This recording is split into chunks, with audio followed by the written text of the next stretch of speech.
Some sounds, they don't need to be loud to stay with you. Sometimes they just settle in. Where are you tonight? And what time is it where you are? Leave it in the comments. Just remember this moment. You'll want to know exactly where you were when it began.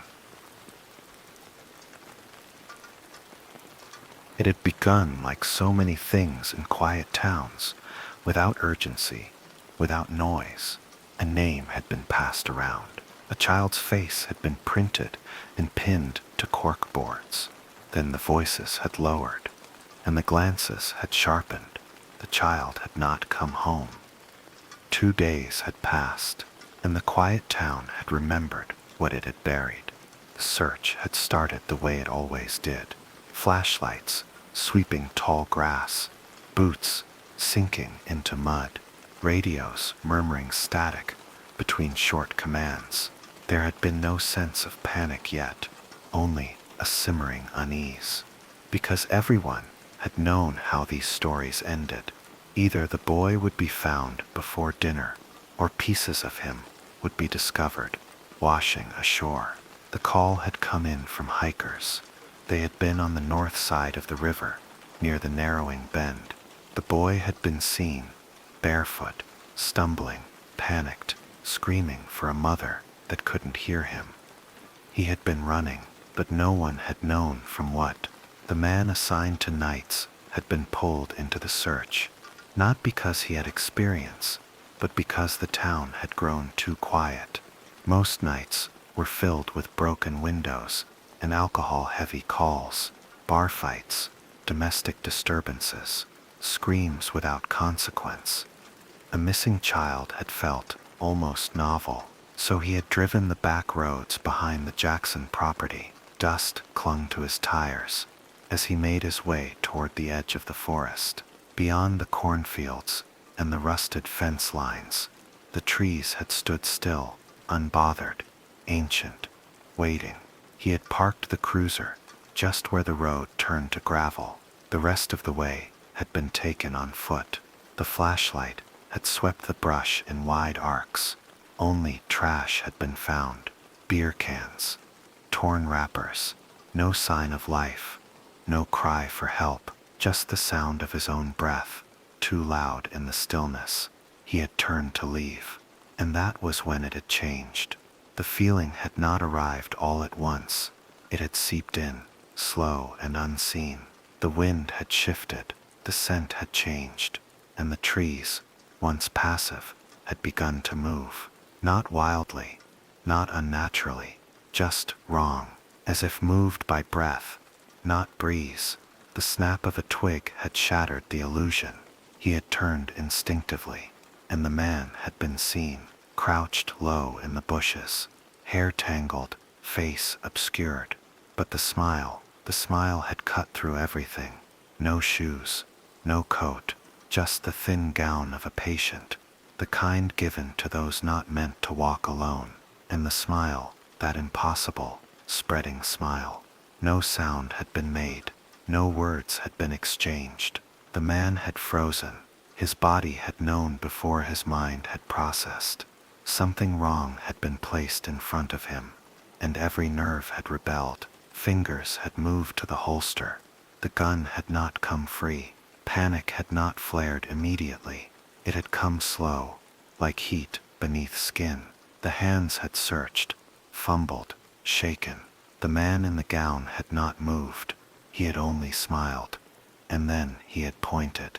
Not at the trees, not at the flashlight, at the holster, at the gun, with a voice too calm, too deliberate, and a name, not shouted, not asked, spoken, Brandon. The sound had not echoed, but it had landed heavy, because he had never told that name. Not here, not to anyone. The instructions had been given softly, the buttons, together, and Brandon had obeyed. The weapon had been drawn, but no threat had been issued, because he had not known how, because fear had not sharpened him. It had hollowed him out. The man in the gown had stepped closer. The smile had remained. No wild eyes, no scream, just certainty. A breath had touched his cheek. A whisper had been left there. Not a threat, not a warning, a truth. You'll never find him. The man had turned, slow, deliberate, and disappeared into the trees. No footfall had followed, no voice had been raised. Brandon had stood there, rooted, not as an officer, not as a rescuer, as something smaller, like a child again. When the spell had broken, the truck had been found again. The keys had trembled in the ignition, and the road had vanished behind him. Only when the trees had vanished from the mirror, only when the light of morning had crept over the fields, had he allowed breath to come easy again. But ease had not lasted, not truly, because something had followed, not in sound, not in presence, but in memory, because that smile had never left, and the man who wore it had known his name. The forest had been left behind, but it had never released him. The squad car had rolled through town, past dim porch lights and silent gas stations, as if nothing had changed. No alarms had been raised, no reports had been filed, no one had asked why the officer on nights had failed to report, and so, the silence had remained. Brandon had filed the memory, the way old men filed regrets, deep, folded tightly, never fully buried. He had transferred precincts. Not long after, a decision made quickly, with few explanations. He had framed it as a career move, as a step forward, but the truth had followed. A new town had offered new faces, new walls to build a life around. A fiancé, a porch with climbing roses, a neighborhood that slept through the night. Peace had become a costume. He had worn it well, and on good days, he had almost believed it. There had been laughter, dinners, gardening gloves, and fishing rods. Days where the smell of soil had been strong enough to mask what had once been felt in the woods. But the smile had never left. It had been seen first in water, a reflection where none should have been. Eyes too deep, lips too wide, the shape of that gown, barely breaking the surface tension. And when the head had tilted upward, there had been no splash, no movement, only the illusion of something waiting. Other times, it had been among the roses, crouched, still, behind the thorn stems, just beyond the blooms, watching, always smiling, never approaching, just waiting. And when the eyes had blinked, he had blinked, and the figure had vanished. He had stopped trusting his sight. Mirrors had been covered. Windows had been locked. The garden had grown wild. His hands had trembled when watering the soil, unsure what might be waiting beneath the roots. The name had not been spoken since. Brandon had begun answering to sir, to babe, to hey, anything but his own name, because it had felt tainted, because someone else had spoken it first, and known it, knew it as if carved into bone. The missing child had never been found. The search had dwindled, faded into rumor. The town had returned to its slow decay. But Brandon had remembered. Every night, he had remembered. That look, that impossible familiarity. Not recognition, ownership. Like the man in the gown had held a key to a door Brandon hadn't known was locked. And behind that door, something had waited. Not violence, not threat, just an ending, the kind that couldn't be escaped, because Brandon had known he had not been chosen. He had been seen in a way that stripped away uniform, badge, bravado, seen in the way prey was seen. Measured, filed, marked. Even the air had changed since that night. Sounds had come sharper, shadows lingered longer, and the trees, even far from the forest, had begun to lean slightly inward, just enough to suggest attention. He had taken to sleeping with the lights on, not for safety, but because the dark no longer felt empty.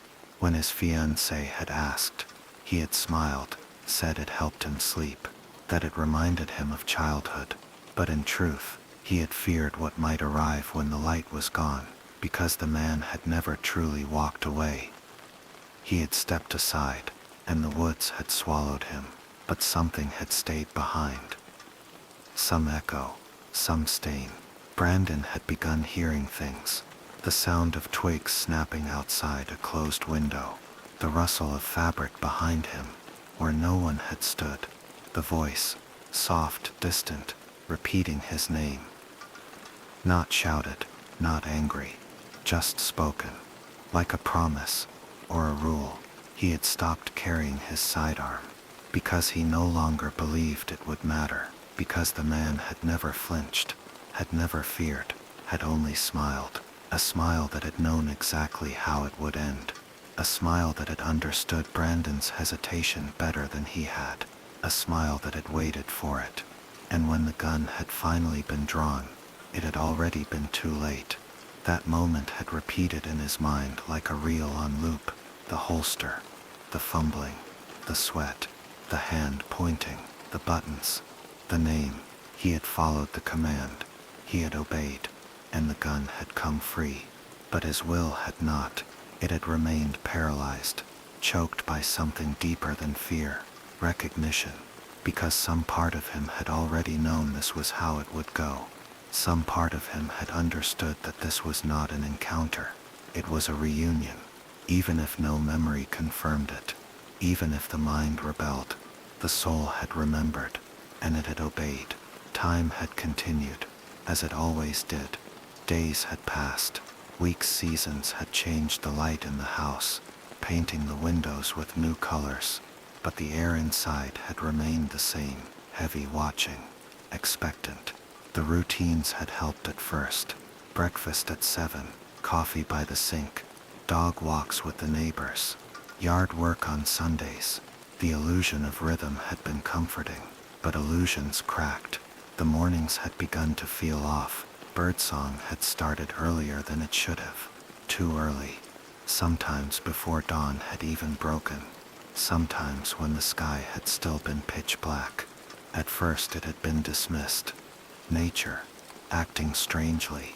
But then he had begun to notice the silences that followed. Abrupt, sudden, like something had passed through the neighborhood, and the birds had known to stop, or hide.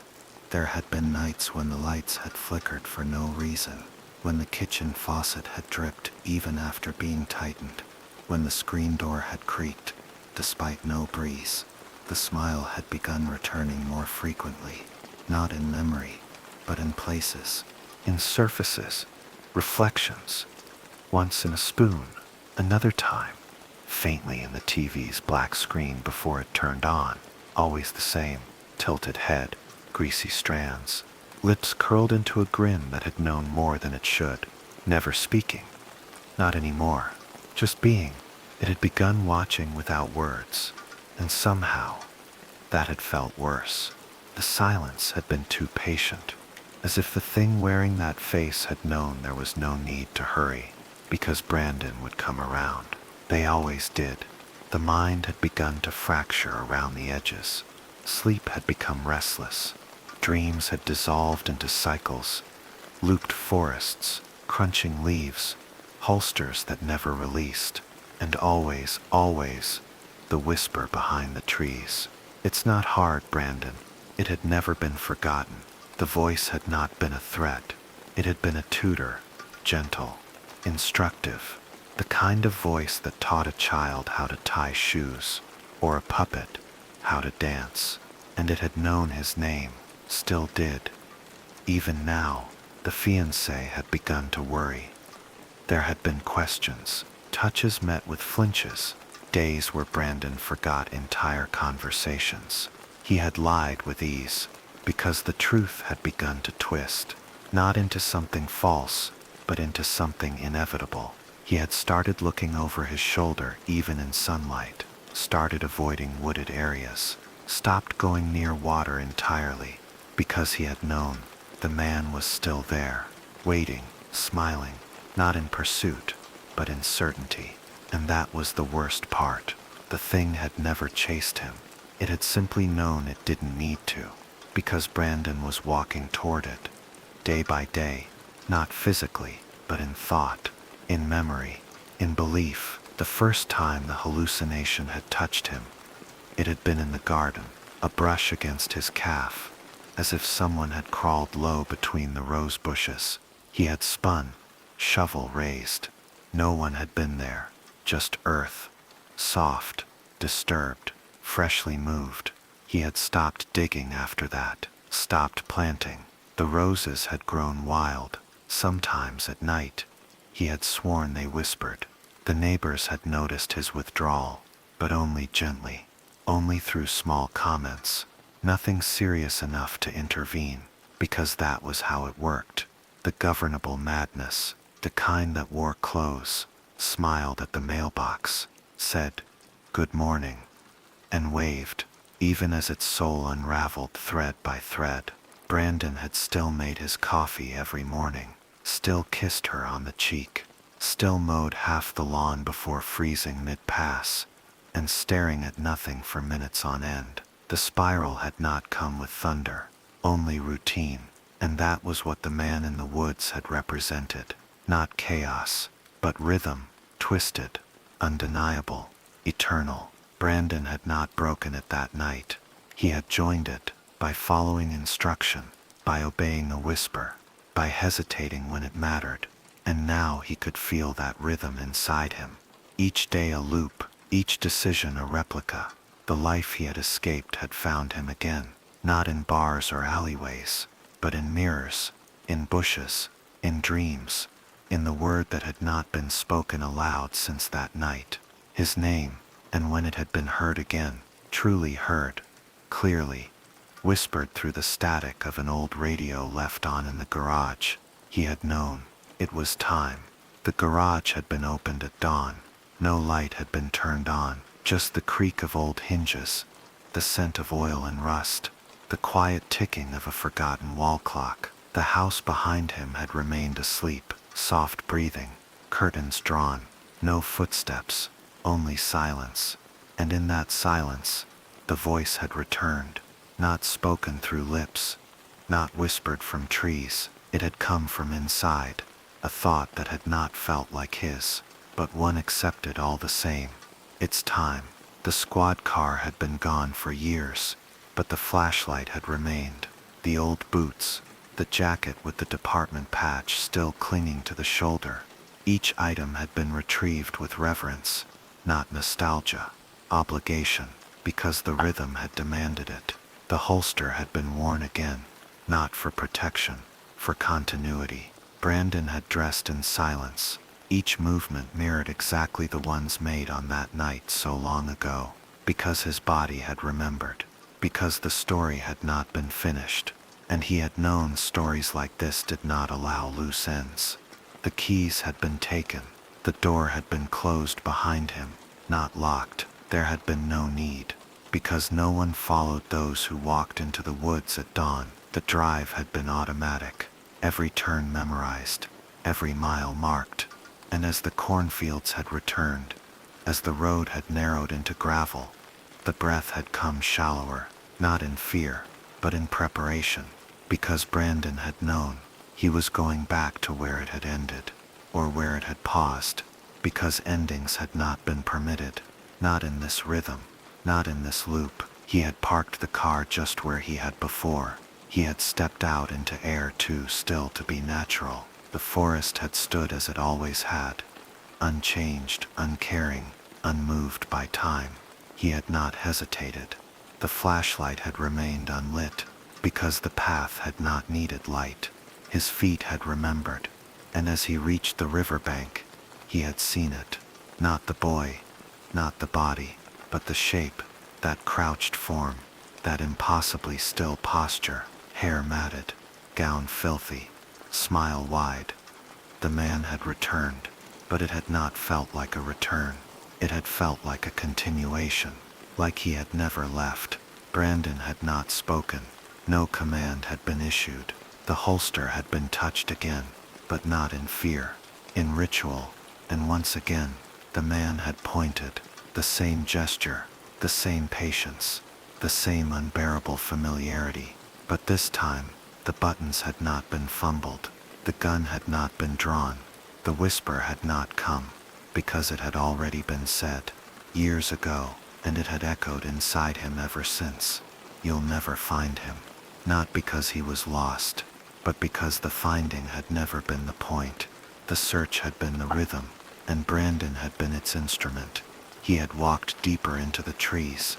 The man had turned, followed.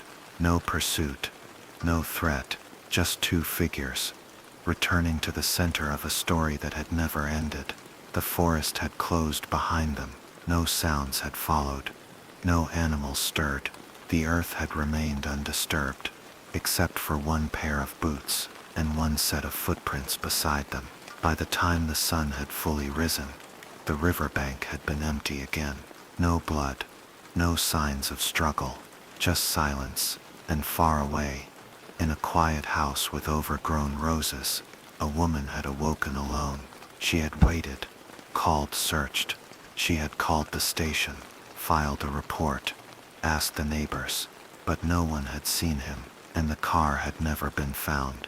Only the forest had remained, unchanged, unmoved, and every now and then, just before dawn, a flashlight had been seen flickering between the trees, a beam cast by a figure too still, wearing a smile that did not belong, a man who walked as if retracing every step, forever, not searching, not remembering, just continuing, because that was what had always been done.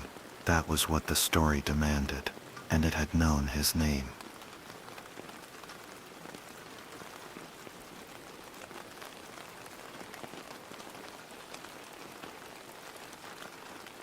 The recording had not been meant to exist. It had been found misfiled, buried deep in a forgotten archive. No label, no metadata, only a cold file name.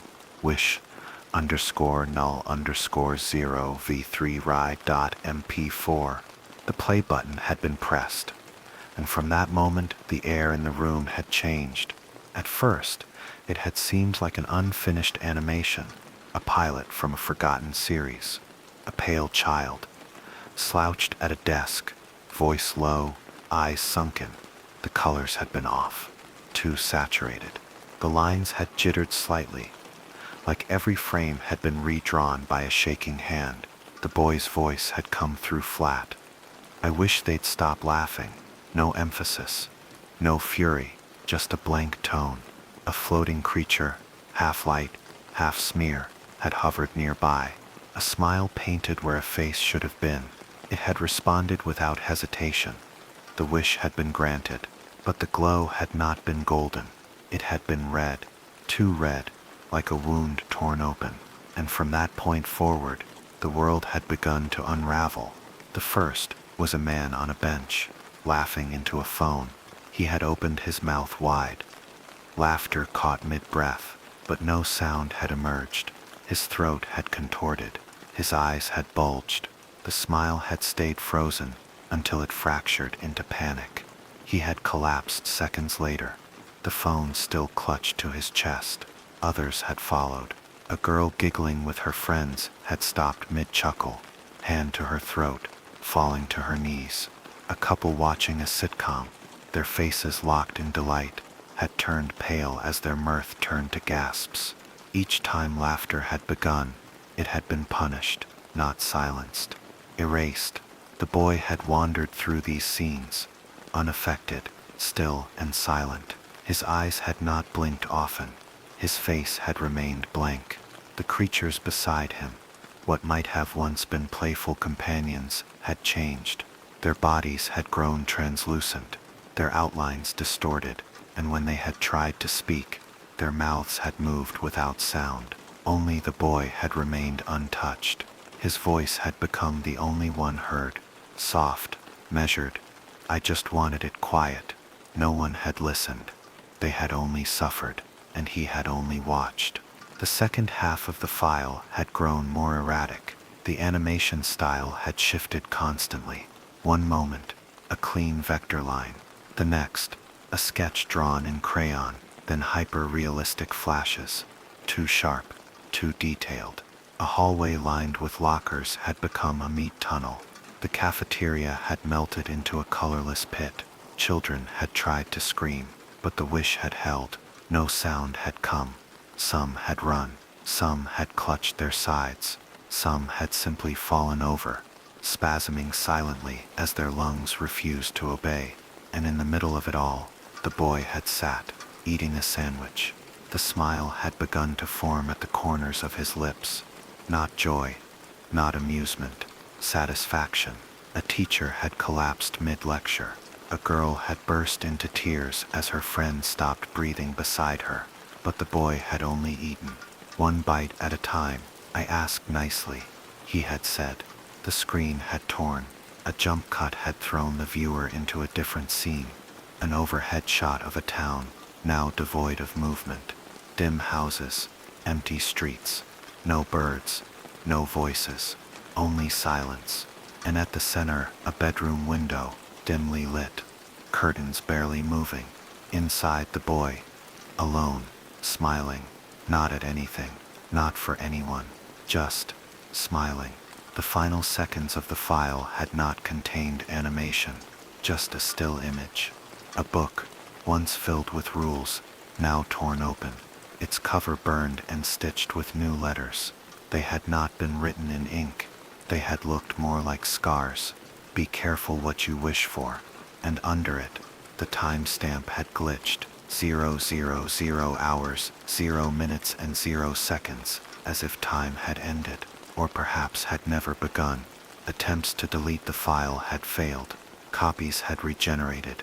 New folders had appeared, empty at first, then slowly filling with stills. The boy in different places. In front of the mirror, sitting under a streetlight, behind glass, always watching, always waiting. The system audio had begun playing laughter, quiet, childlike, always around 3:13 a.m. every night. And when the screen had been checked, no apps had been opened, no browser, only the file, waiting. The file had not been reopened, not intentionally, but somehow each morning, the screen had displayed the final frame, the scorched book, the etched warning, and the timestamp, 000 hours, 0 minutes and 0 seconds. Nothing had worked, not forced deletion, not disk wipes. Even complete formatting had failed. New devices had inherited the file, even offline, even fresh from the box. The boy had spread, not physically, not digitally, but conceptually. His image had lingered in thought long after the screen had dimmed. His smile had remained etched behind the eyelids. Each night had felt longer. Sleep had grown thinner. The laughter had continued. At first, it had been soft, a childish giggle in the dead hours of the night, but never consistent, never from the same direction. Sometimes outside the window, sometimes from the hallway, sometimes from inside the room, and always when checked, only silence. No children, no signs, only the empty air humming faintly, like an old CRT left on without input. The air had begun to change, subtle at first, dry, too still, like the world had stopped exhaling, and beneath the silence, that pressure, not in the ears, but in the throat, a faint constriction, the kind felt when laughter had begun to rise, only to be choked down. That sensation had grown familiar. Each time something remotely funny had been seen, an ad, a joke, a slip, the tightness had returned, like something else had decided that joy no longer belonged. And through it all the boy had continued to appear, first in reflections, then in shadows, finally, on screens where his file had never been played. Security monitors, microwave glass, rear view mirrors. He had not moved, not blinked, just watched, smiling, as if to remind this world was no longer safe for laughter, because he had wished, and his wish had stuck. The environment had changed next. At work, co-workers had begun coughing during meetings, mild at first, then wheezing, then clutching their chests. When someone laughed, the vending machine had once displayed a light joke in its LED screen. The next day, its display had shorted out mid-punchline. By the end of the week, It had been removed entirely. The HR team had issued a new policy: no humorous materials in shared spaces. Avoid laughter that may cause discomfort. The word discomfort had been underlined, and across all departments, giggles had become rare, not because fear had been spread, but because something else had begun to shape the world. Subtly, persistently, the boy's rules had overwritten the old ones, not as commands, but as ambient law. Reality had adjusted to accommodate his wish, one breath at a time, until joy had felt out of place, until the absurd had felt unsafe, and still, the file had remained, untouched, but never gone. Every time the folder had been opened, the file had changed position, sometimes alphabetically, sometimes not. The thumbnail had begun to mutate. A still frame of the boy had first appeared in low resolution, then in unsettling clarity. Eventually, it had moved, eyes shifting, smile widening, a single frame each time. Impossible to predict, impossible to ignore. And still, the echo of laughter had returned, night after night, growing bolder, not louder, just closer, until it had no longer come from the room, but from inside the skull. By the third week, language had begun to shift. Public announcements had softened. Words once used freely, joke, comedy, funny, had disappeared from signs, from broadcasts, from menus, replaced instead with neutrality, contentment, quiet. The news anchors had changed tone. Smiles had been reduced to vague nods. Jokes had stopped midway. Laughter tracks had been removed from reruns. A filter had seemed to stretch across every form of media, not imposed by code, but by something else, enforced by memory. Anyone who had seen the file had begun to forget what joy felt like. Not sadness, no, only absence. The void where emotion had once lived. The system logs had shown no errors, and yet, hardware had failed. Speakers had refused to play music. Comedy films had frozen midway. Cartoon characters had glitched into stillness, eyes wide, mouths open, never laughing, never blinking. And in every glitch, a shadow, a flicker of that child's shape, painted somewhere in the noise. For a single frame, or less, in town, the statues had changed. The bronze figure in the central plaza, once grinning with arms outstretched, had eroded strangely. The mouth had collapsed inward. The eyes had sunken deep. The plaque had rusted, leaving only one word legible beneath the green patina: wish. No one had cleaned it. No one had spoken of it. Even when asked directly, the mind had refused to engage. The wish had become taboo, and the boy had become part of the atmosphere. In the home, the signs had been quieter. Appliances had started to fail during moments of levity. Toasters jamming mid-pop, lights flickering when old jokes were repeated. The television had begun displaying static during laughter, even from recorded content, even from VHS tapes untouched for years. The same pattern, the same image, eyes in the snow, watching, waiting, the smile wider, as if the silence had fed it, grown it. The file itself had become less passive. It had begun to open on its own, at first only a flash, then a second, then full seconds of playback, only to vanish when approached. It had learned when to hide, and how to return, each time slightly different, each time more vivid. The throat tightness had become constant. Laughter had been impossible, even when it tried to emerge. The body had rejected it. Spasms, coughs, eyes watering, the chest seizing, and behind the ribcage, that pressure, not pain, just certainty, that something had been listening, and that it had disapproved. Laughter was no longer permitted. Not in this world, not after the wish, not under his gaze. And the boy's gaze had been everywhere, behind digital noise, in the corners of windows, reflected in utensils, smeared onto the surface of dreams. And in every one, the same posture, back straight, head tilted, smile intact, as if nothing had been lost, as if this had always been the world, as if the wish had always been in place, and those who laughed had always been wrong. The body had adjusted. The throat had learned not to rise. The face had ceased to twitch into smiles. Even in solitude, the mind had rejected humor because it had remembered what came next, what was taken when laughter appeared.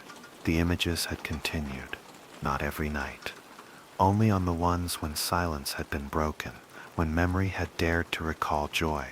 That was when the file had flickered to life. Sometimes only a flash, sometimes an entire loop.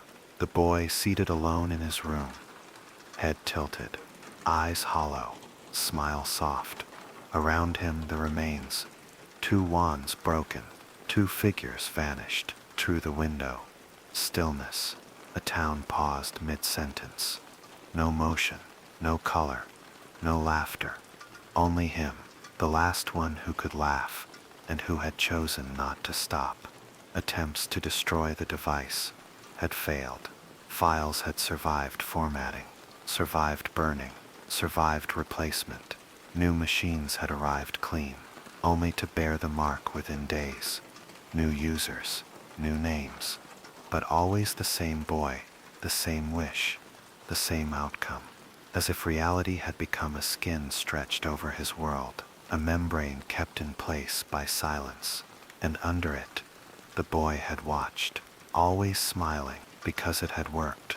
The wish had worked. In the final days, the audio had stopped entirely, not muted, removed.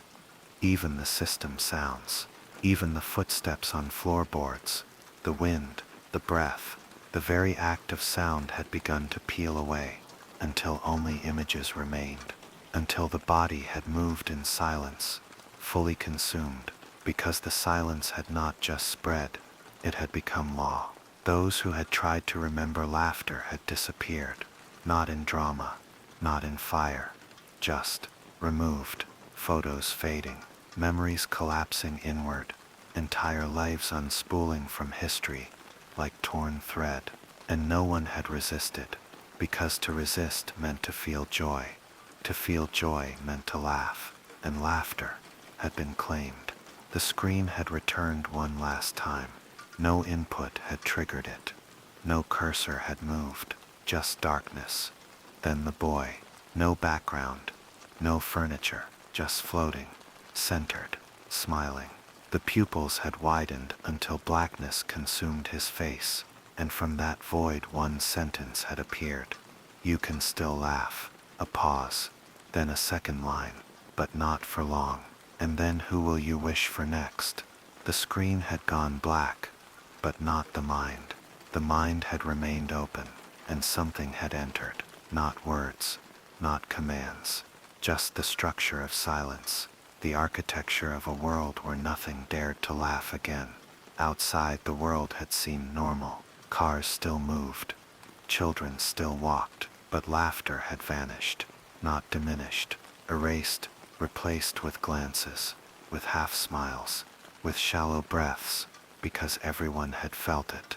Even if no one had watched the file, the wish had spread, from image to memory, from memory to thought, from thought to instinct, until the body had simply known laughter was not welcome anymore.